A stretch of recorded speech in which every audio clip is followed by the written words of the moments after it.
Welcome to my channel and welcome to this week's video. This week we're talking about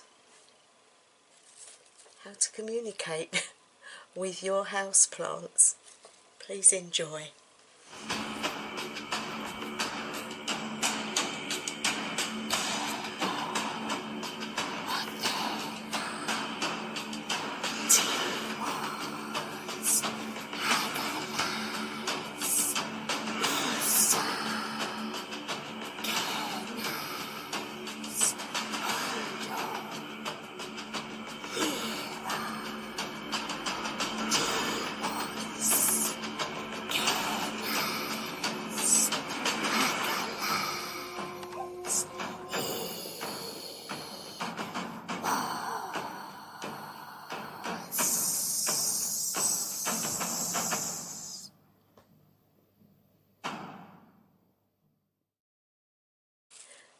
Hi everyone, Gothic Witch here. This one's slightly different, well they all are really, aren't they? Was looking at my lovely plants that I have. I have two beautiful plants in my kitchen, and just lately one of them seemed to be a little bit down, so I thought it would be nice to talk about and to communicate with them. And for people that have never had a relationship with their plants, you're missing out. It is a wonderful experience to have. To know that they're happy, to know or if they're sad, to know if they want to be friends with another plant, to know if they want company, they're lonely, they're thirsty, all the different aspects of their life, because in the wild they would have all the company of the other flowers around them, and they would have water coming from the rain and animals coming round and bees, you know, coming around them. They would have an abundance of sensations around them. You know, it has been proven scientifically that they make noise but we can't hear it, that they may not have a mouth or eyes but they sense, and they have veins. If you look at a leaf, all those little lines on the leaf, they're veins, and they carry sap, and sap is their blood, and that nourishes them. And so when the water hits the leaves, it absorbs through into their vein system and nourishes them. And in the wild, like for example trees, they know their own saps, that their own seeds that have fallen near them and have grown into trees, and they are all connected via their roots, and they all know when one of them is not well, which is, you know, amazing for people that can't believe that trees have feelings, that plants have feelings. Look into it, have a good read up on it, research, because there's been so much scientific evidence on this. Well, as witches we know anyway, we can feel their energy. Plants really do love music, and classical. They really love classical or piano music, or they like it when people sing to them. They really love it. Now I have two here. I put the first one here, and I feel this one's very female-y. Not because of the prettiness of the leaves, but there's just something about how she is. And so I thought what I would do, I thought first of all I would talk about the plant's aura. Everything that is alive on this earth has an aura, and that aura is their life force. It is their spirit. It is everything. Their whole essence. Now, of course, people say that the aura of a plant is green. There is green in it, but if you look deeper, you will see tinges of other colours around the outskirts, and that is the the essence of what they experience around them, because that's what auras do. The reason we have bigger auras, that they have got many colours in, is because of the things that we are doing. So yes, you may have a plant indoors that has a green aura because it's not stimulated, it's sitting on its own, and it's just it's just sitting there. That isn't a life really, is it? So if you stimulate your plant, you will see around the edges other colours. People say, well, how do you see the beautiful auras of the plants? Well, it's like anything. It takes time to master, but once mastered you will be able to just see it. And it's like when you look for an aura on a human being, it just takes time to just slightly go out of focus of your eyes and just look at, just take one part of the plant and just look at it, and you will see just around the edge is like slightly blurred, and you can actually put your hands around. If you rub your hands together, this is a good one that is done for other things, to sense energy, because auras are energy. So if you do that, yeah, and then you go, you can close your eyes and you can just, I don't know how to do this, if you go like this, just keep going until you feel either a resistance or a buzzing, a fluffiness. Now this to me is like it's fluffy, it's got like fluff around that bit, it's very sort of spongy and very tingly. And if you hold your hand there and close your eyes, you will be able to focus. What are you seeing?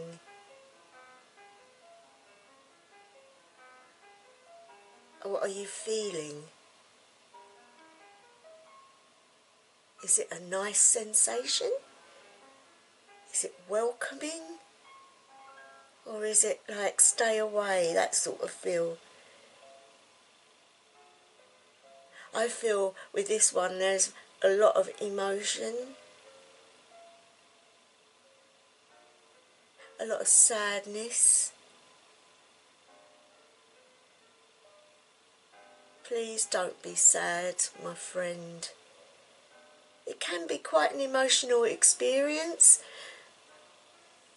to feel the aura of a plant and realise it has feelings. It takes time to realise. And it can help you to get a friendship going with your plants, because at the end of the day, they are living beings.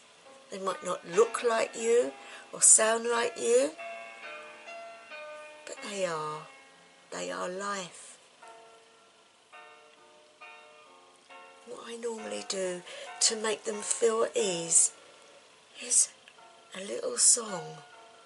And I know my singing's probably really naff, but it cheers them up immensely, probably because they think, oh my goodness, she can't sing. It's like a type of calming, but not so loud and not so, it's just sort of coming from your emotion. So as you bring that emotion out and you focus your energy, you can sort of cuddle it like this and just feel the energy. And as you do that, you just try to merge with the energy. Close your eyes and just sort of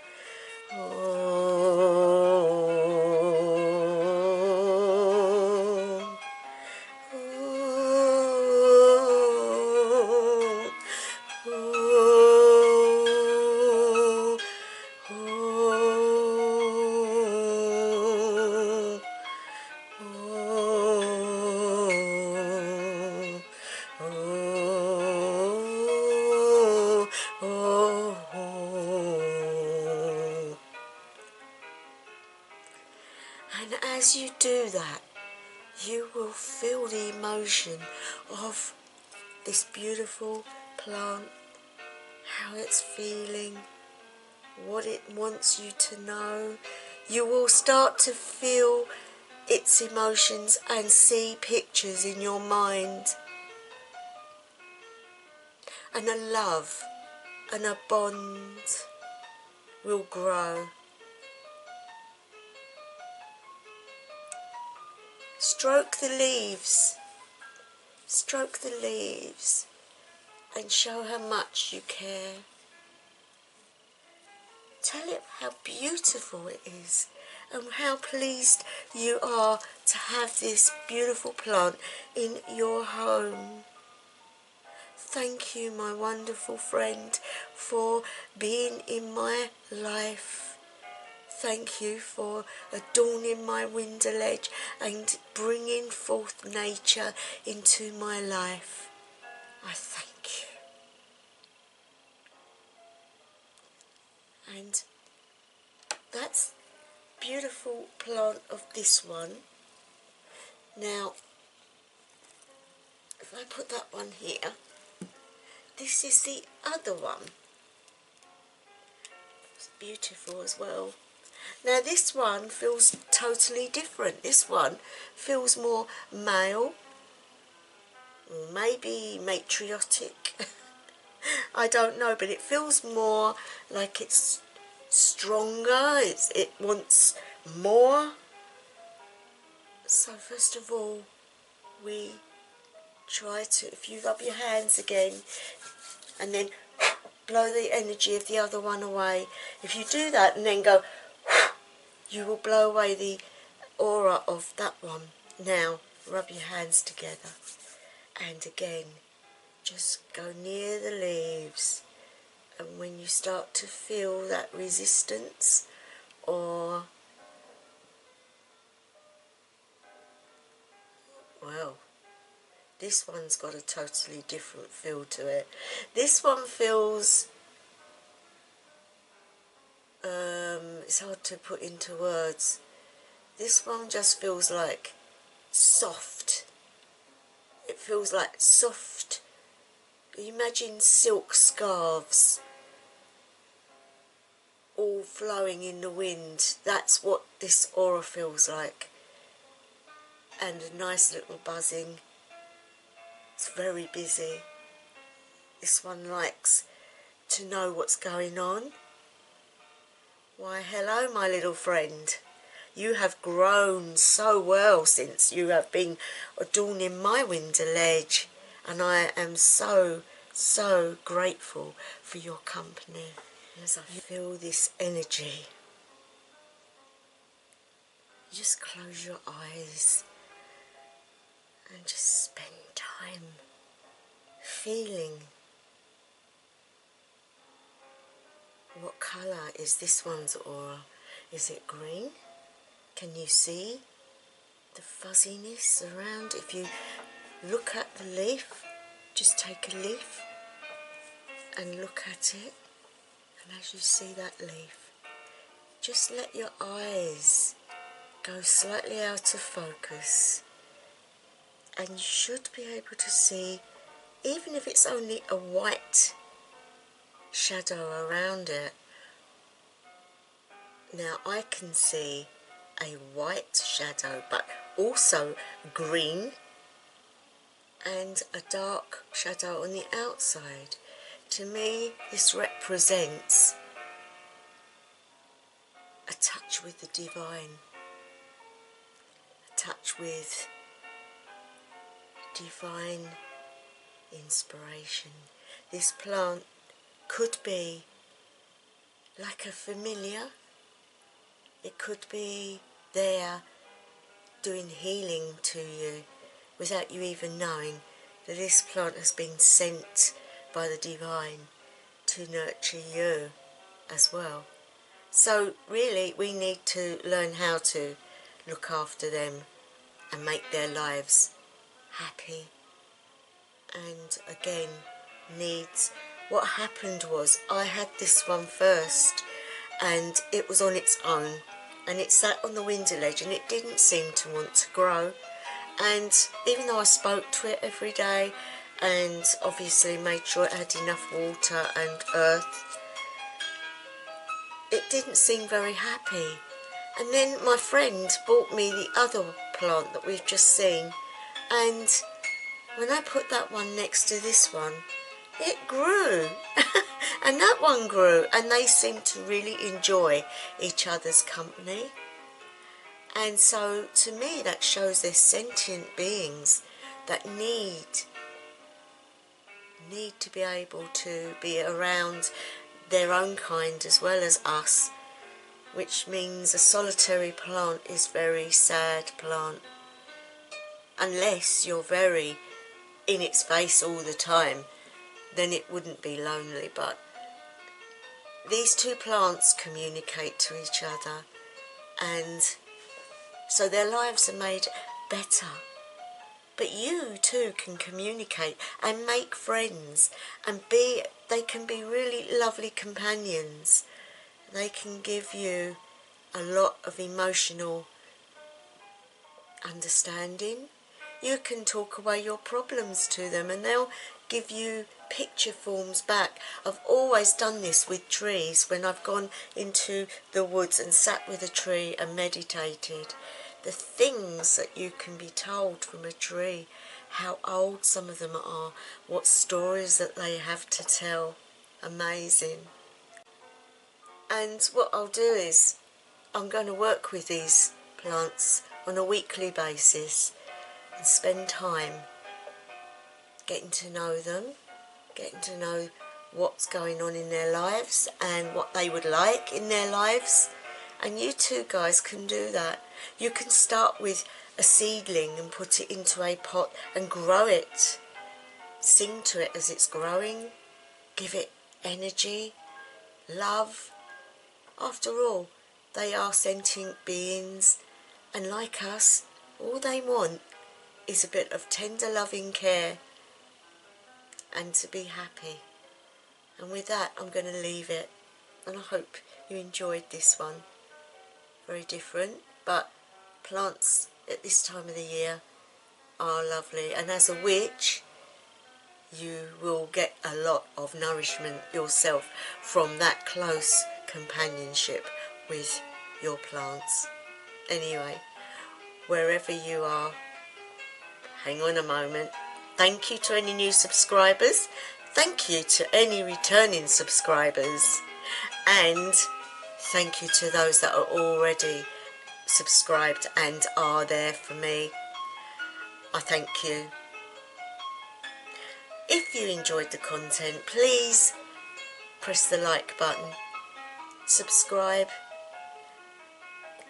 and comment. I would love to get some comments that I could answer, because I always read my comments and I will always answer you. So please do let me know how you get on with your plants, or if you've any stories about plants. Be really interested to hear. Anyway guys, wherever you are, whatever time, day, night or evening it may be, I wish you the best day ever.